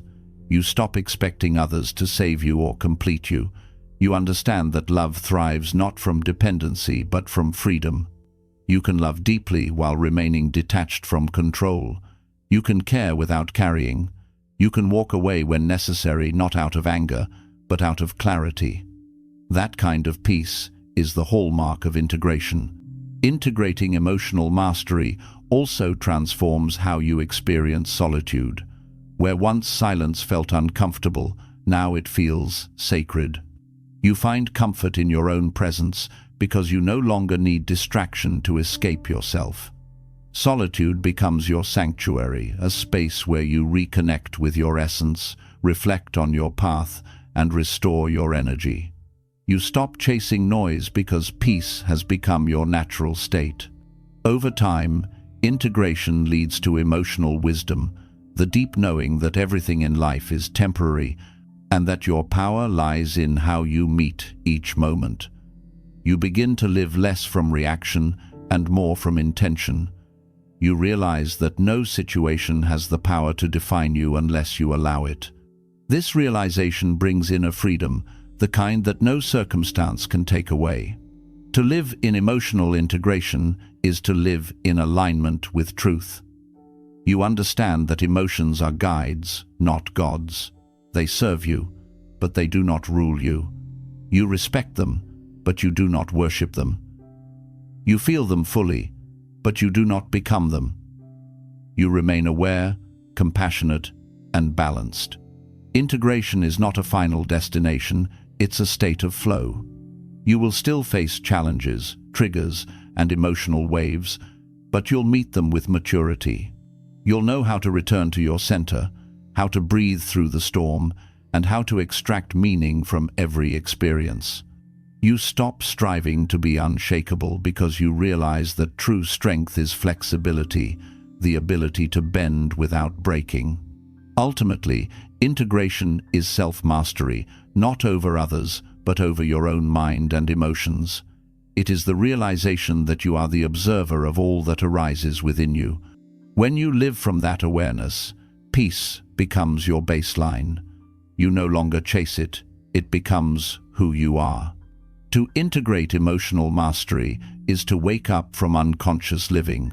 You are no longer pushed by pain or pulled by desire. You move through life deliberately, guided by awareness and grounded in understanding. You become calm not because life is easy, but because you have learned that everything that happens can serve your growth. This is the essence of mastery, not controlling the outer world, but mastering the inner one. Not suppressing emotions, but transforming them into wisdom. Not seeking peace from life, but bringing peace to life. When you reach this level of integration, you realize something profound. The purpose of emotion is not to test you, it is to teach you. Every emotion, every challenge, every rise and fall has been guiding you toward this moment of clarity. You are no longer at war with yourself. You are whole, aware, and free. This is emotional mastery. Not perfection, not detachment from life, but complete engagement with it in peace. You have become the calm in the chaos, the stillness in the storm, the observer behind every emotion. You have not escaped emotion. You have transcended its control. You are now its master. Chapter 9. The Still Mind, the Gateway to Inner Peace, Extended and Deep Version. At the heart of emotional mastery lies the still mind. After awareness, understanding, reframing, and integration, what remains is silence, an inner quietness that no longer depends on the noise of the world. The still mind is not the absence of thought, it is the absence of attachment to thought. It is not about escaping emotion, but about observing it without being swept away. When your mind is still, emotions lose their power to control you. They rise and fall like waves upon a vast, unmoving ocean. You become that ocean, deep, steady, and whole. The still mind is not something you create. It's your natural state, always present beneath the surface of your thoughts and emotions. But most people rarely experience it because they live entirely in reaction. They identify with every thought that arises, every emotion that stirs. Their inner world becomes a battlefield of competing feelings, joy and sorrow, fear and hope, love and anger, each demanding attention, each pulling them in different directions. A still mind doesn't fight these forces, it simply watches them pass. You might wonder, how can stillness lead to emotional power? Because emotion gains strength only when you engage with it unconsciously. When you react, you feed it. When you observe, you starve it. Stillness is the space where emotion runs out of fuel. It's where reactivity dissolves into awareness. It's not suppression, it's transcendence. You no longer have to wrestle your emotions because you understand them as passing movements in consciousness. The still mind is not empty, it's awake. It perceives everything but clings to nothing. It feels deeply but remains rooted. This inner stillness gives you clarity in chaos. When everyone else reacts, you pause. When others panic, you breathe. When others are consumed by anger, you see beneath it. That's why people who cultivate stillness often appear wise. They're not necessarily smarter. They're simply more present. To reach a still mind, you must first recognize the constant movement of your thoughts. The mind is a storyteller. It's always creating narratives about the past, the future, other people, and yourself. It thrives on noise. The problem is not the stories themselves, but your attachment to them. You believe them as absolute truth, and emotion follows belief. If you believe, "I was wronged," anger arises. If you believe, "I might fail," fear arises. When you realize these are just thoughts, temporary mental events, you begin to detach. The stories lose their grip, and what remains is stillness. Stillness doesn't mean you stop thinking altogether. The mind will always generate thoughts. It's its nature. The key is not to resist them, but to observe them without identification. Imagine sitting beside a river, watching the water flow. Each thought is like a leaf floating past. You don't chase the leaves, you don't stop the river, you just sit and watch. The moment you can watch your thoughts without following them, you enter stillness. The practice of stillness begins with the body. Before you can still the mind, you must still the body. Find a quiet space, sit comfortably, breathe deeply. With every breath, allow tension to melt away. Feel your body settling, your heartbeat slowing. Then turn your awareness inward. Notice your thoughts, not to judge them, but to witness them. Each time your mind wanders, gently bring it back to your breath. This simple act trains your awareness to anchor itself in the present moment. Over time, you'll notice a gap, a silent space between thoughts. That space is stillness. It may last only a second at first, but with practice, it grows. In that silence, peace arises naturally. You don't have to create peace, you uncover it. It has been there all along, beneath the noise of the mind.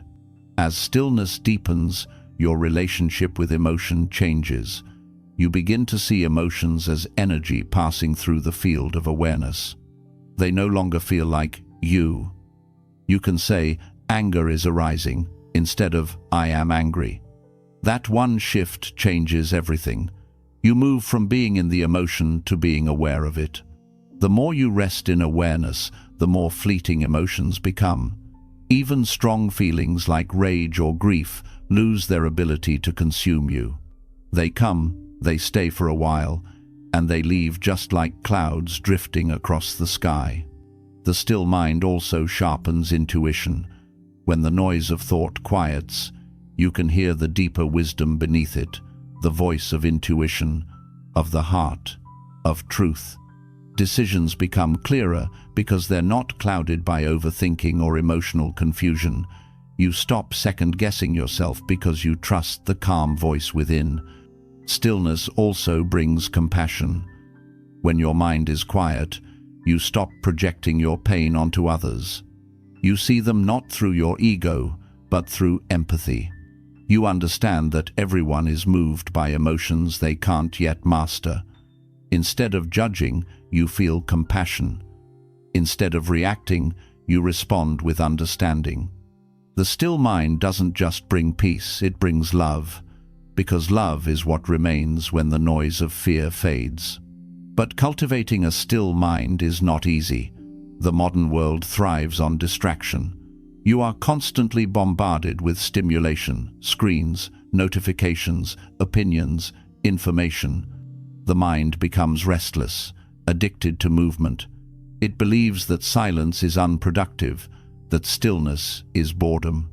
Yet that's where power hides, in the quiet spaces between moments, in the pauses between breaths. True clarity can't exist in noise. To develop stillness, you must create moments of intentional quiet in your life. This could mean waking up before the world stirs and sitting in silence for 10 minutes. It could mean turning off your phone for an hour each day or walking in nature without headphones. It could mean simply breathing before speaking in heated moments. Stillness grows wherever you give it space. The more you practice, the more stillness will follow you into everyday life. You'll find it in the middle of conversations, in crowded places, even in conflict. You'll discover that peace doesn't depend on your surroundings. It comes from your inner state. A still mind can exist in the noisiest world. When your mind becomes still, you experience life differently. You start to notice details you missed before: the way sunlight touches a wall, the rhythm of your breath, the sound of your own heartbeat. Time slows down because you're fully present. You begin to experience life not as a series of problems to solve, but as moments to be lived. Stillness also brings strength. People often think strength is about force, about pushing through, but the strongest people are the calmest ones. They act without panic, decide without haste, and move without resistance. Their stillness is their armor. Chaos can swirl around them, yet they remain grounded. That is the quiet power of the still mind. It cannot be shaken because it no longer clings. The still mind is also the mind of creation. All great ideas, all moments of inspiration come from silence. When you stop thinking obsessively, the mind becomes receptive. Insight arises naturally, like ripples forming in a calm lake. Creativity and clarity are not products of effort, they are the results of inner stillness. In the journey of emotional mastery, the still mind is the final stage, not an end point, but a way of being. You still feel emotions, but they no longer disturb your peace. You still think, but thoughts no longer control you. You live in harmony with life as it unfolds, trusting that every moment carries exactly what it should. To live with a still mind is to live freely. You are no longer bound by fear of the future or regret of the past. You are here, fully, now. This is the only moment that ever truly exists, and when you meet it with stillness, you meet it with your highest self. The still mind is the bridge between emotion and enlightenment. It is where awareness turns into wisdom, and where wisdom becomes peace. You stop chasing happiness and start embodying it. You stop seeking control and start living in flow. When you master the still mind, you discover the greatest truth of all. Peace was never something to find. It was always who you were beneath the noise. The journey of emotional mastery has not led you somewhere new. It has brought you home, to yourself. The waves of life will continue to rise and fall. Emotions will come and go. The world will change, people will change, and you will change. But within you, the stillness will remain a quiet, unbreakable center of awareness that no storm can disturb. This is your true power. This is the mind of the master. Chapter 10. The unshakable self living as the master of emotion. Extended and deep version. There comes a point in every journey of self-mastery when understanding turns into embodiment. When you no longer have to remind yourself to pause, to breathe, to reframe, or to detach because it has become who you are. That is the birth of the unshakable self. It is not a new version of you, it is your truest self, uncovered beneath layers of conditioning, pain, and reaction. It is the self that feels everything but remains steady. The self that lives in the world fully but is not ruled by it. The unshakable self is not cold or distant, it is deeply alive. It feels more, not less, but it is free from being enslaved by what it feels. It can experience anger without aggression, sadness without despair, and joy without attachment. Its power lies in stability, not rigidity. It bends but does not break. It moves through emotion like a skilled swimmer, moves through water, aware of every current, yet never drowning in it. To live as the unshakable self is to live from the center, not from fear, not from desire, not from ego, but from awareness. This center is your anchor. It is the quiet place within you that observes all movement without being disturbed by it. When you are anchored here, the world can change. People can disappoint you. Challenges can arise, but you remain steady because your peace no longer depends on what happens outside. Reaching this state doesn't mean you stop growing or feeling. It means you stop losing yourself every time life shifts. You no longer mistake emotion for identity. You no longer confuse temporary discomfort with permanent suffering. You realize that emotions are visitors. They come to deliver messages and then leave. The unshakable self welcomes them, learns from them, and lets them go. Most people live in reaction. They are pulled in every direction by emotion and circumstance. When things go well, they feel worthy. When things go wrong, they crumble.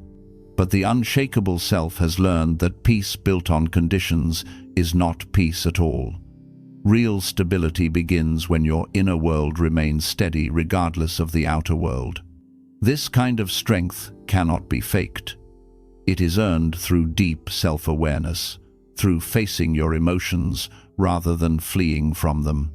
You don't become unshakable by denying pain. You become unshakable by walking through it and realizing it cannot destroy you. Every storm you survive adds to your foundation. Every emotion you process consciously strengthens your equilibrium. The unshakable self lives with emotional clarity. It no longer asks, "How do I stop feeling?" but rather, "What is this feeling teaching me?" It no longer blames the world for discomfort, but looks inward for understanding. Every emotion becomes a form of feedback, a signal revealing where more awareness is needed. Fear may point to a lack of trust. Anger may point to crossed boundaries. Sadness may point to attachment. Each emotion becomes a mirror, reflecting your inner landscape. To live as the unshakable self is also to live without resistance. You accept life as it comes, not passively, but consciously. You stop fighting against what is. You stop trying to control outcomes or force reality into your expectations. You realize that life flows according to its rhythm, and peace comes not from control, but from cooperation. When you stop resisting the flow of life, you conserve immense energy. That energy transforms into clarity, creativity, and calmness. The unshakable self practices non-attachment, not out of indifference but out of wisdom. You can still love deeply, pursue passionately, and dream boldly, but you are no longer defined by what you gain or lose. You are not the job, the relationship, the achievement, or the failure. You are the consciousness behind it all, the one who experiences but is not consumed by experience. This realization is liberation. An unshakable mind is quiet but not empty. It thinks but doesn't overthink.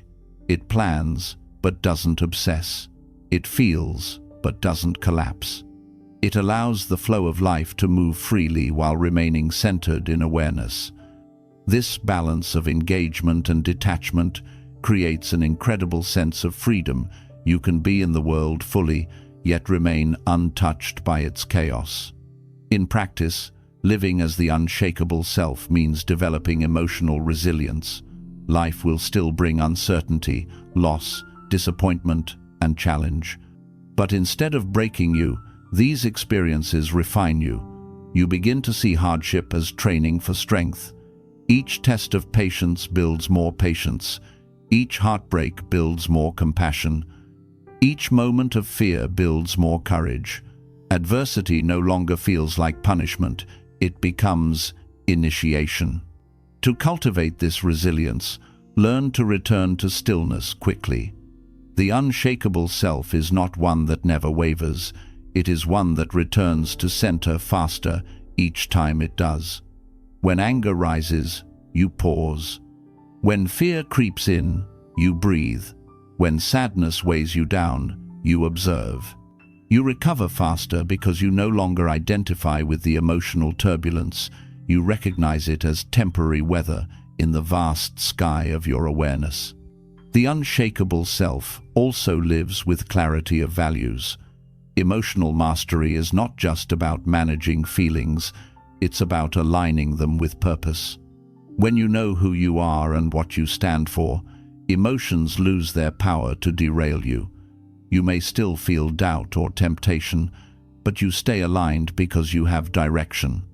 The more purpose you have, the less control fear and chaos have over you. Another key quality of the unshakable self is presence. True strength exists only in the present moment.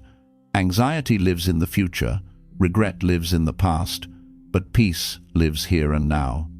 When you are fully present, you cannot be controlled by imagined fears or old wounds. You experience life as it unfolds, moment by moment, with full awareness. The unshakable self doesn't dwell on what was or worry about what will be. It meets life exactly as it is, one breath at a time. Living from this state also changes how you relate to others. You stop seeking validation because you've already accepted yourself. You no longer need others to confirm your worth, so you can love them freely without expectation. Your relationships become more authentic because they are based on choice, not need. You give not to get, but to express. You listen not to reply, but to understand. The unshakable self has mastered the art of balance between logic and emotion, giving and receiving, holding on and letting go. It doesn't swing wildly between extremes because it has found the middle ground where peace lives. This balance brings harmony not only to your emotions, but to your entire life. You stop chasing highs and fearing lows. You learn to flow through both with grace. Spiritual traditions have always pointed toward this state.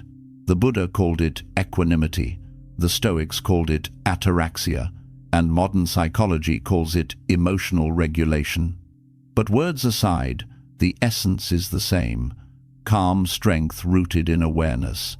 It is not about becoming superior, it's about becoming sovereign over your inner world. You reach the unshakable state through daily practice, small, consistent acts of awareness. Each time you observe instead of react, you strengthen it. Each time you breathe instead of lash out, you feed it. Each time you choose peace over panic, you embody it.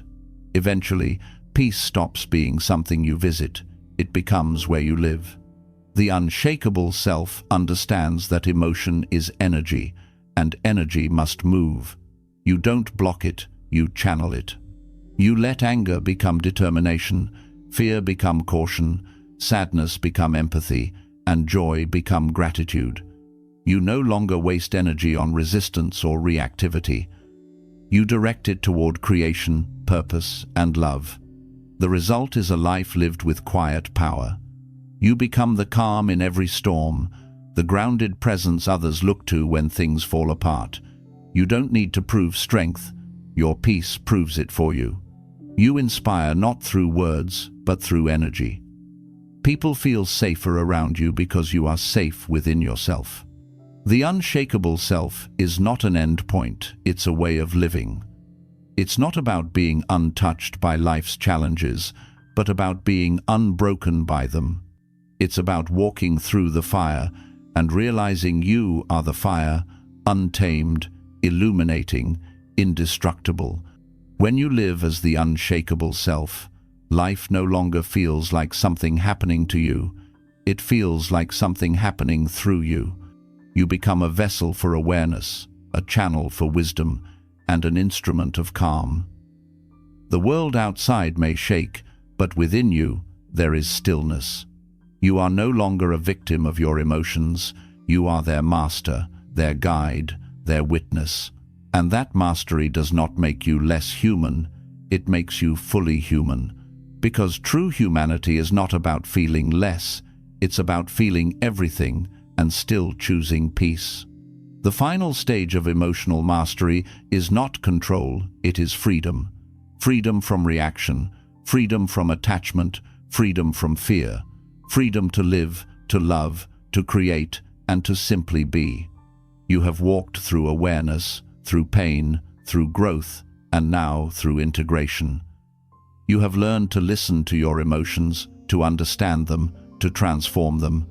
You have discovered that peace is not found in the world, it is found in you. This is the unshakable self, calm, clear, compassionate, whole.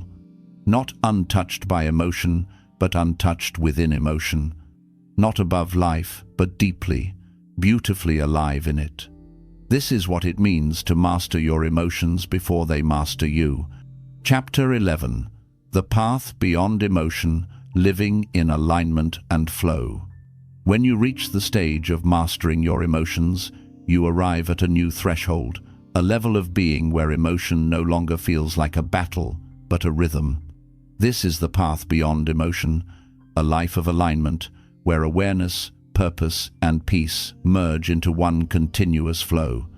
Here, you don't suppress emotions, nor do you let them rule you. You live with them harmoniously, as companions that inform but never imprison you.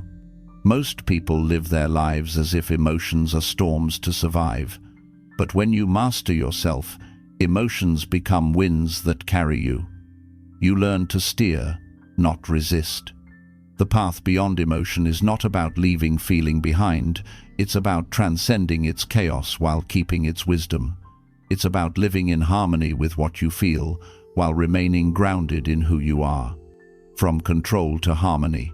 In earlier stages of growth, you learned control, how to pause, breathe, and respond. Control was necessary then, because emotions ruled your behavior. But control, by itself, is still a form of tension. It's the effort to contain what feels wild.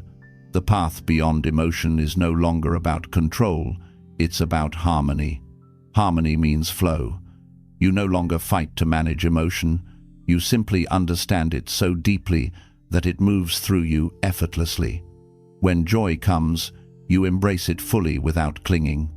When sadness arises, you let it express itself without judgment.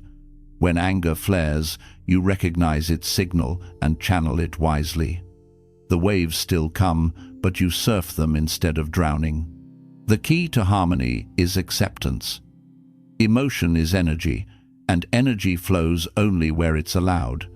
The more you resist, the stronger it becomes. The more you allow, the more it transforms. You stop labeling emotions as good or bad. You realize they are all part of the same spectrum of life. Joy and sorrow, confidence and fear, calm and passion all serve their purpose. Each emotion reveals something you need to know about yourself or the world around you. Living in alignment. To live beyond emotion is to live in alignment.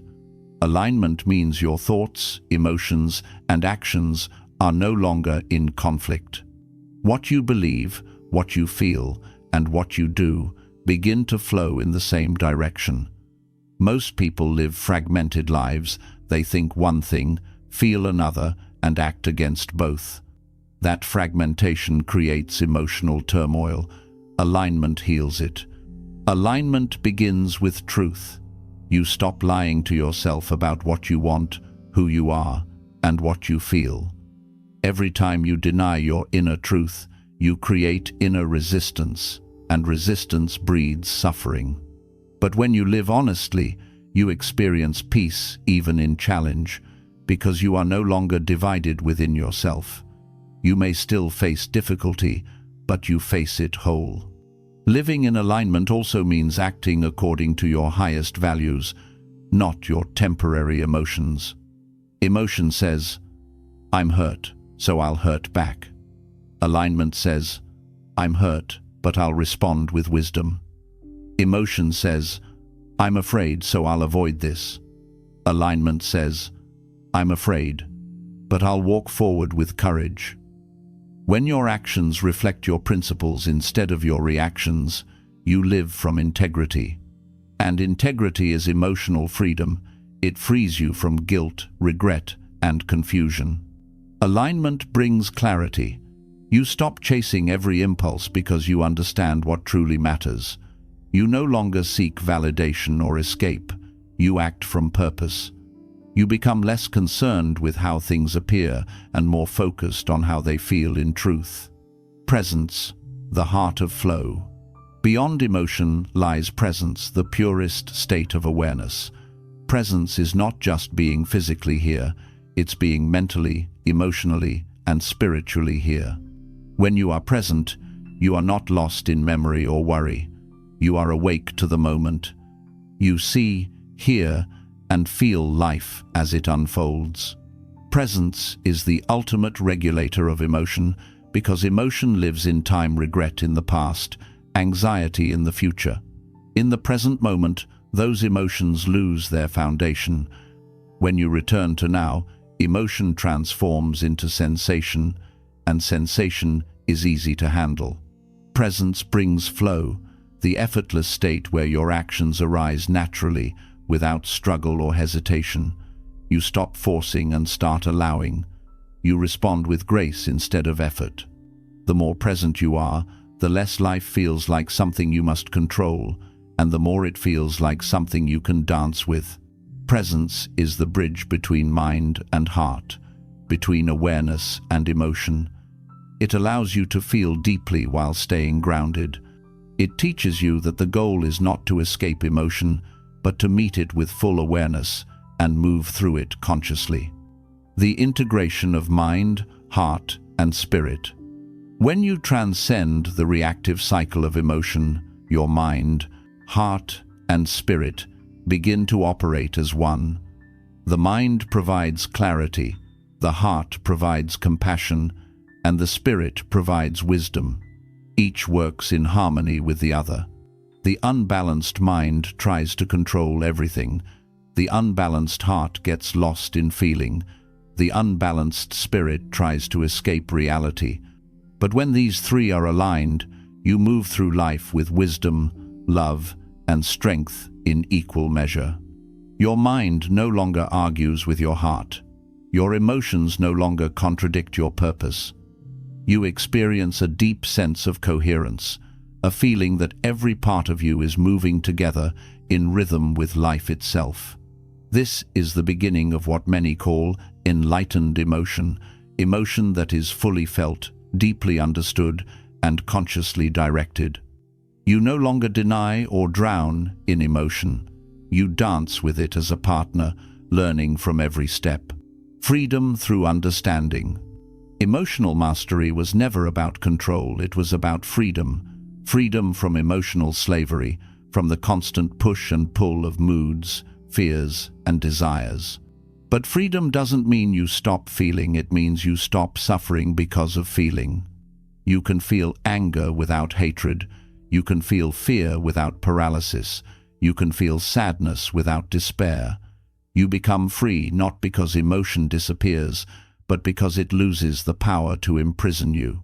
Freedom also means no longer needing life to be a certain way to be at peace. You stop waiting for the perfect relationship, the perfect success, or the perfect circumstance to feel content. You realize peace is not found in life, it's brought to life through your awareness. You carry it with you everywhere. When you reach this stage, emotions become experiences, not definitions. You stop saying, "I am angry," and start saying, "Anger is passing through me." You stop saying, "I am sad," and start saying, "Sadness is teaching me." You move from identification to observation, from reaction to understanding. The return to wholeness. The path beyond emotion is not the end of feeling it, is the return to wholeness. It's the realization that every emotion, every thought, every challenge was leading you back to your true self. The anger showed you where you lacked boundaries. The sadness showed you where you loved deeply.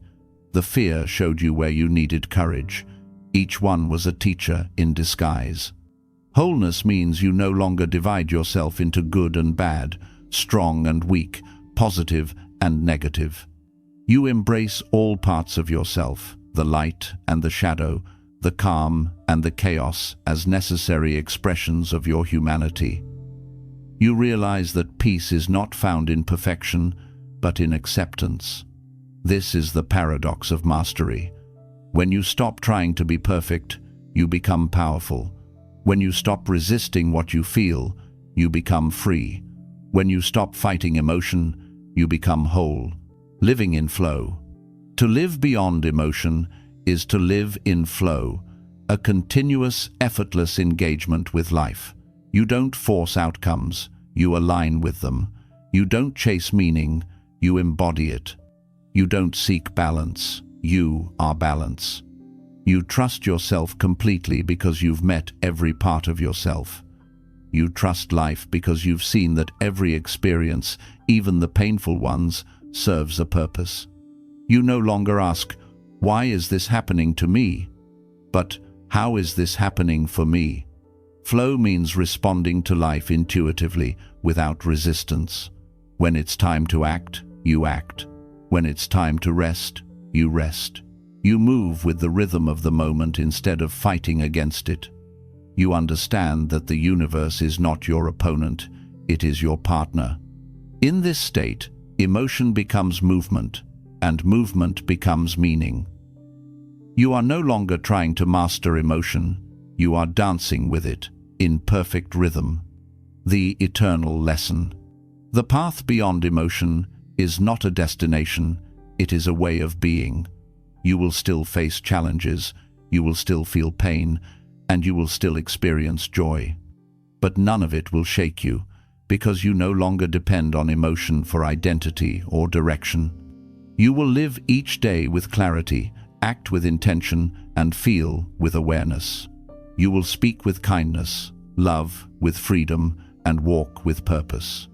This is not about becoming untouchable, it's about becoming unbroken.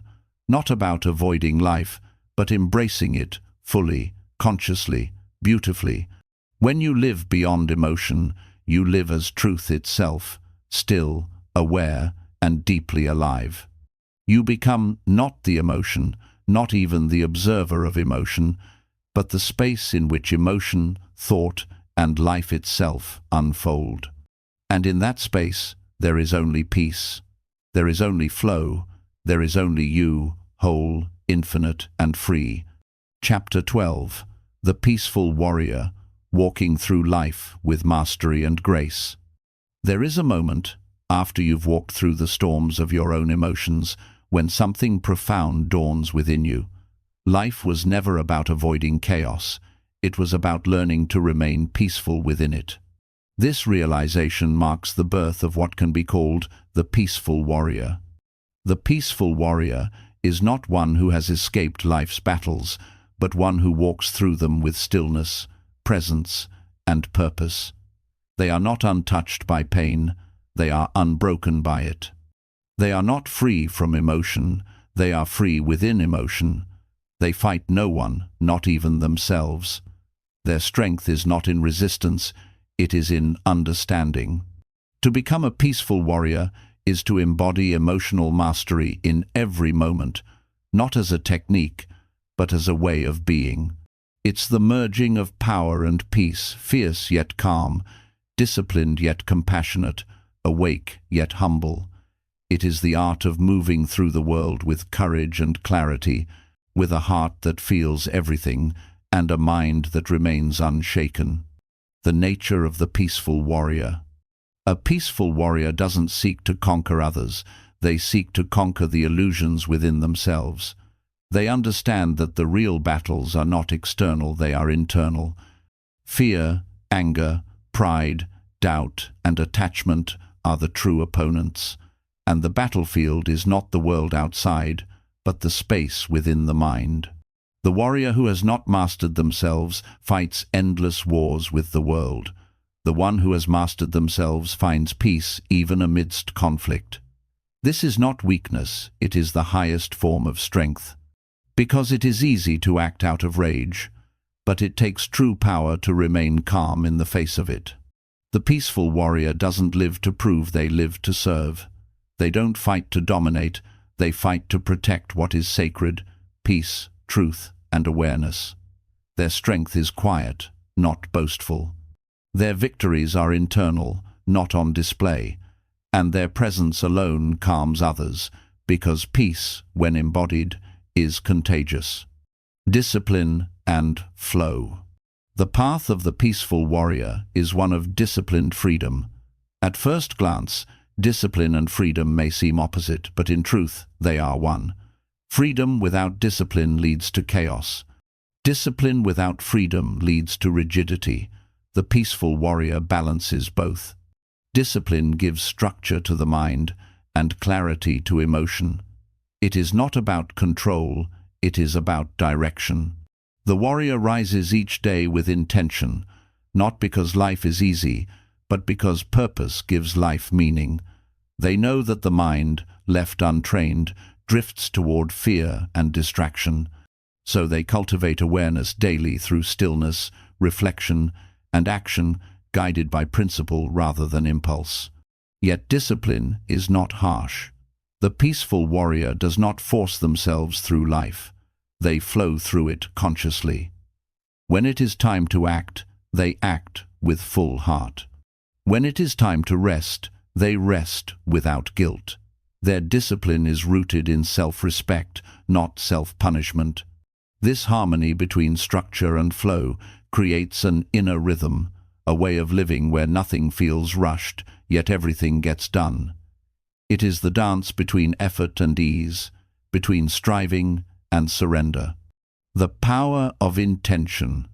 Every action of the peaceful warrior begins with intention. They understand that energy follows focus. Intention shapes experience. You can perform the same act, speak, walk, help, fight, but the energy behind it determines its outcome. When intention is pure, even small actions carry great power. When intention is clouded by ego or fear, even great actions bring turmoil. To live with intention is to act consciously, to move through life with awareness of your why. Why do you speak these words? Why do you chase that goal? Why do you react that way? When you begin to question your intentions, you strip emotion of its unconscious control. You start creating from awareness rather than reaction. The peaceful warrior asks before every decision, does this come from fear or from love? That question alone has the power to transform your life, because when you choose from love, from truth, compassion, and understanding, your actions align with peace, no matter the outcome. Grace under fire. Grace is the signature of mastery. Anyone can remain calm when life is kind. True mastery is remaining calm when life tests you. The peaceful warrior has learned that life will never stop offering challenges, it is in their nature. But challenges are not obstacles, they are invitations to evolve. When insulted, the peaceful warrior doesn't react, they reflect. When betrayed, they don't seek revenge, they release. When faced with loss, they don't collapse, they adapt. This doesn't make them emotionless, it makes them emotionally intelligent. They feel the pain fully, but they don't let it define them. Grace under fire comes from trust. Trust in yourself, in life, in the unseen intelligence that guides existence. The warrior understands that what seems like loss today often becomes strength tomorrow. What seems like chaos now often reveals wisdom later. They trust the unfolding of life because they've stopped needing to control it. Compassion as power. The deeper the mastery, the softer the heart. The peaceful warrior is strong not because they can overpower, but because they can understand. They have walked through their own pain and therefore recognize it in others. Their compassion is not sentimental, it is born from wisdom. They know that anger hides hurt, arrogance hides insecurity, cruelty hides fear. So instead of reacting to people's behavior, they see the pain beneath it. This doesn't mean they tolerate harm, they set boundaries with clarity, but they do so without hatred. Their compassion is firm, not fragile. The peaceful warrior's strength is love expressed through clarity. They know that nothing disarms hostility faster than presence. Their calm is a mirror that reflects others' chaos back to them, awakening awareness. To live this way is to move through life as a healer, not by fixing others, but by embodying peace so deeply that others remember it within themselves.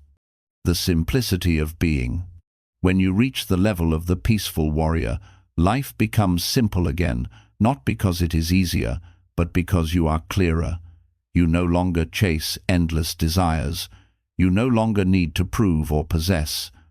You stop trying to be something and start being. Simplicity is not poverty, it is purity. It means you no longer waste energy on what doesn't matter. You learn the art of subtraction, removing what is unnecessary until only truth remains. You discover that joy doesn't come from adding more, but from needing less. The peaceful warrior lives lightly. They move with grace, speak with care, and act with purpose.